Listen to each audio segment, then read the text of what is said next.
Hey guys, it's Zach here from the media team, Steven behind the camera. Today we just thought we'd give you guys a glimpse on something that Mike does for the franchisees called Masterminds. It's just a daily thing where he goes over different questions they have and different tips to help them run their business, different updates with the franchise. So we thought we'd throw a camera on him and hopefully you guys can find something helpful. Enjoy this little clip from behind the scenes of one of Mike's Masterminds. Here we go.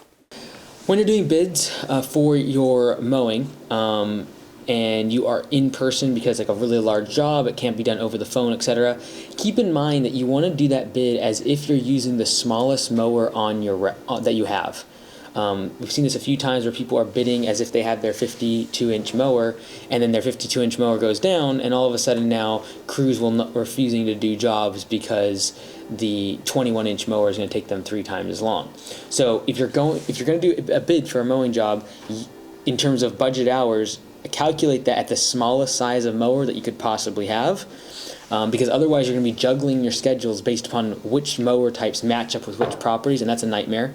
You want it to be where, with that 21-inch mower, if you have that on your route, if you have that on your setup, that mower is the kind of common denominator of budgeted hours, so that anytime someone shows up to the property, budget hours are within reason and within reach if they just have any mower.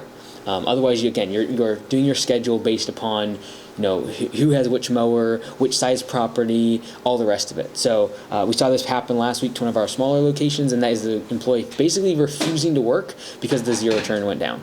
And everything obviously takes longer, but the budget hours are not accurate for the smaller mowers. So when you do estimates, look at that and be like, okay, if my smallest mower is a 20-inch mower, how long will it take to do with a 21-inch mower? At least as you begin to grow and you have multiple setups, use the smallest mower that you have on those setups as a common denominator. So if you have a 36-inch mower on every setup, you can use that as what you would be calculating budget hours based upon, but do not calculate based upon a 52, 60-inch mower and you have one of them and it goes down, and now you'll lose all your crew on PVP. They will not do the job. So just keep that in mind. That means you might be higher or overpriced on larger properties, but it's going to mean that your budget hours are accurate and that regardless of which mowers you have on the route, it'll work. Second thing, entry level. All right, so today you're going to get a little bit of salty Mike, a little bit of tough love, okay? Entry level positions should not have a salary, period. I don't know how many times I have to say this, how many times I have to warn everybody. You should not put entry level employees on salary. We are consistently seeing this as a massive issue. Every single time an employee is put on salary that's entry level. So I know the inclination is tempting because it's like, oh man, it's so much simpler and I can have them work a lot more hours and they'll work every single time without fail this year that we have had people put their frontline employees on salary, we've had issues. Every single time. So resist the inclination to think that it's just simpler or easier. It's easier. You don't have to worry about P4P. They can do things on the side for you. They can help do some estimates occasionally. All of it makes so much sense until they're actually on salary. And people now are all of a sudden like, oh, I'm not going to work past 2:30. That happened last week. Someone was put on salary, no longer willing to work past 2:30. People just not showing up, but they don't have to because there's a salary. They don't have to show up on time because there's a salary. So I just highly recommend entry-level employees not be put on salary. Highly recommend. Some of my general managers are not even on salary because I want it to be with the harder they work, the more hours they're putting in, they make more money. And if that goes overtime, that's fine. I want them to see that direct correlation between more effort and more time, more money, not this unwritten contract between us that is, hey, I want you to work longer, and then their end they want to work shorter because the compensation is the same regardless. It's a very, very bad dynamic for entry-level workers. So again, every single time this year, without fail, that has become an issue for people that have put frontline employees on salary. And if you're like, well, they're kind of a GM, but they work out in the field, don't put them on salary, all right? I would only put them on salary if they are hiring, marketing, making buying decisions, and they are the general manager of the entire location without you being there. That's when you'd put them on salary. If they are completely independent, that's the only time I put people on salary personally, is if they're running a GM location without my presence at all. That's when they'd be on salary, okay? All right, next thing. Again, a little bit of a salty Mike this morning. Okay. Do not declare state of emergency if you're not going to listen to what you're being told to do. Okay? There's a lot of work that goes into creating a plan for every location that goes on a new state of emergency, and to have that thrown back and not follow the plan is crazy. It's crazy. I saw a plan last weekend that was perfect, and it's not being followed, and like it's just like don't declare state of emergency if you're not going to accept the help that's trying to come your way. All right.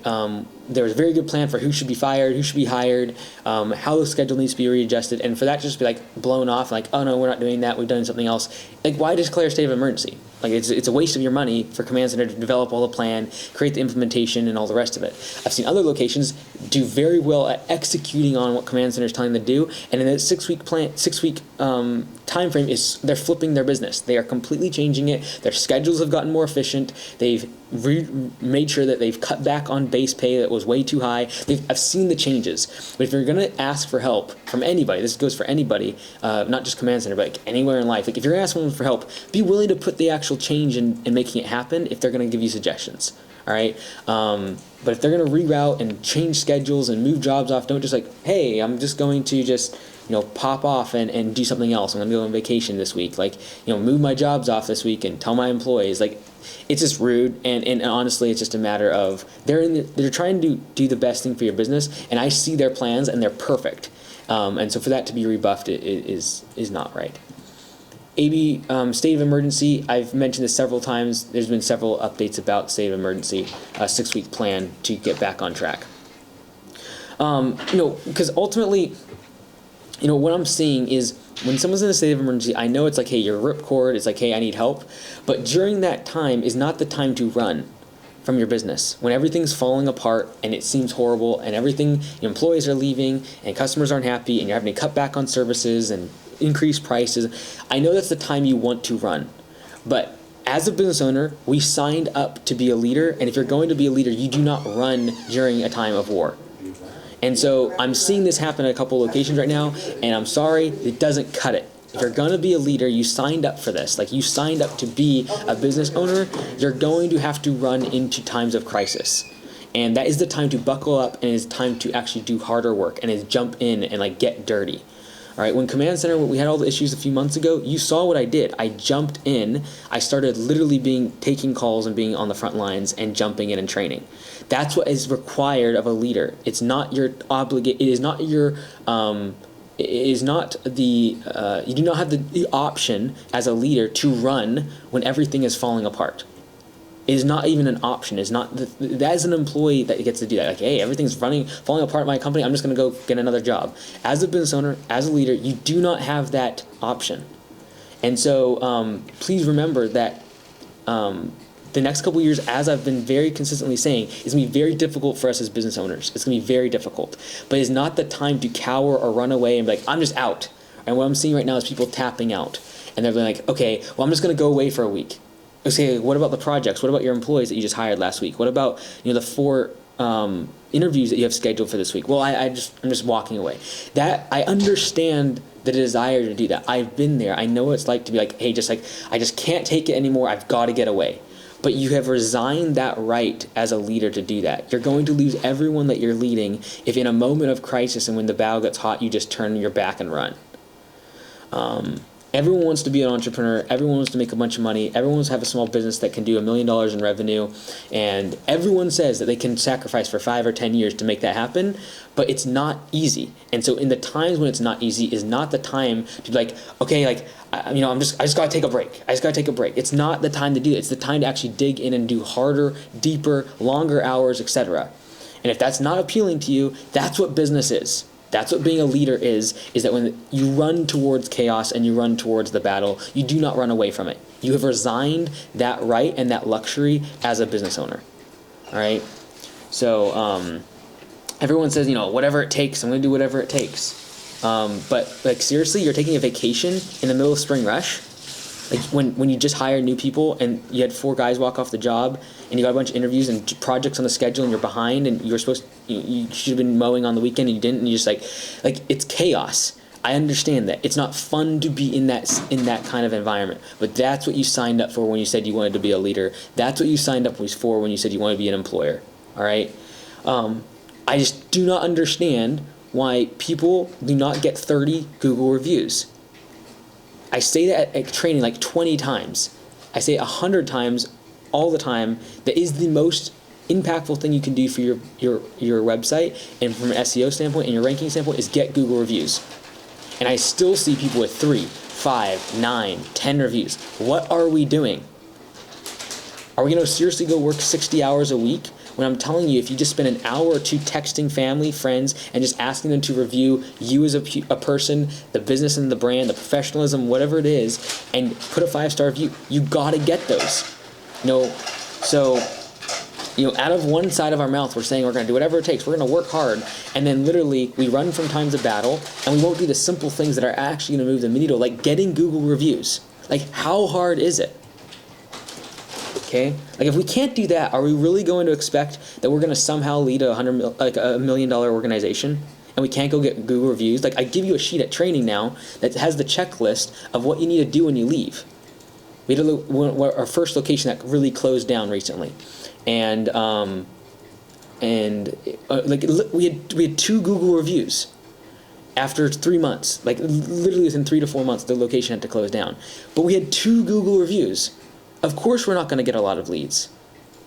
And then when the leads came in, like, why are we getting estimates out 1 to 2 weeks after and not showing up to jobs? And Command Center's getting a bunch of people calling saying they're not showing up to estimates.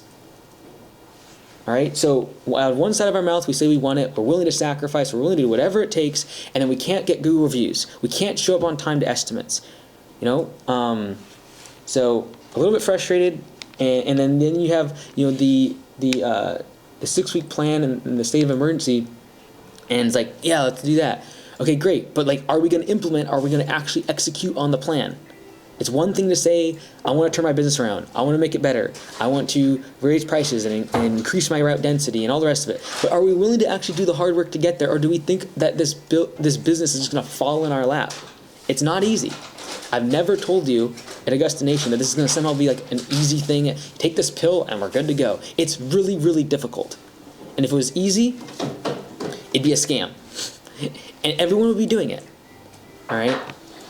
So the reason that everyone is a chuck in a truck and has no employees and works by themselves is because that's easy. You can make a good living doing that. But if you want to build a business and become a leader and have employees and have a business built on systems, it's not going to be easy. Welcome to the club. Like, that's how it is. And so if you can't sacrifice for the next 3-5 years to get to that spot and do the hard work, the hard, boring work, then, like, what do we expect to happen here?